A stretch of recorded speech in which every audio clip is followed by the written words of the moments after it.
আসসালামু আলাইকুম। ওসমান হাদি ভাইয়ের বিষয়ে ২ টি কথা। আমার এখানে এখন প্রায় ২টা বাজে। হঠাৎ করে মনে হলো যে শহীদ ওসমান হাদি ভাইয়ের খুনি ফয়সাল করিম মাসুদ। ওর ভিডিওটা যদি আমি আগেও দেখেছি, আবার একটু দেখতে মন চাইলো যে আবার একটু দেখি তো আসলে উনি কি বলতে চায়। খুব মনোযোগ সহকারে দেখার পরে আমি ২ টা ব্যাপার আমি নোট করছি। সেটা হলো যে অ্যা উনি শক্তভাবে ৩ টা ভিডিওতেই প্রমাণ করতে চাইছে যে উনি দুবাই আছে।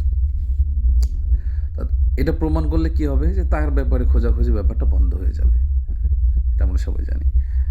এখন কথা হলো যে আমি যদি দুবাই থাকি, ধরেন আমি যদি দুবাই থাকি, বাংলাদেশে থাকাটা আমার জন্যই রিস্ক হয়।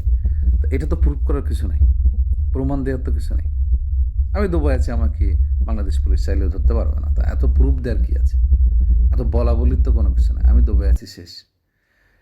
এইটা তখনই মানুষ প্রমাণ করতে চাইবে যখন বিহাইন্ড দ্য সিন অন্য কিছু থাকবে।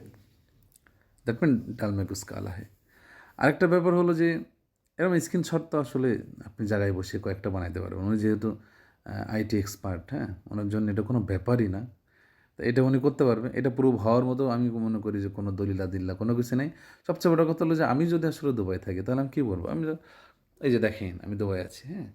সুন্দর করে কিন্তু উনি একটা ভিডিও করে দিতে পারে। এটা কিন্তু এমন একবারও করেনি। রুম বন্ধ করে, হুম? নয়েজ প্রুফ করার অপচেষ্টা করে, এইভাবে করার মানেই হলো যে এখানে কাহিনী অন্য কিছু আছে। যেমনটা সাংবাদিক ইলিয়াস ভাই সহ আরও অনেকেই প্রমাণ করার চেষ্টা করছে যে উনি দেশে আছে। আমার ভিডিওটা দেখে এখন মনে হচ্ছে যে কথা সত্য। উনি হয়তো দেশেই আছে।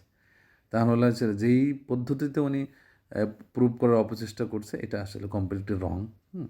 কমপ্লিটলি রং। এটা তখনই করবে যখন ওই যে ঠাকুর ঘরে গিয়ে রে আমি কলা খাইনি। ব্যাপারটা এই টাইপের।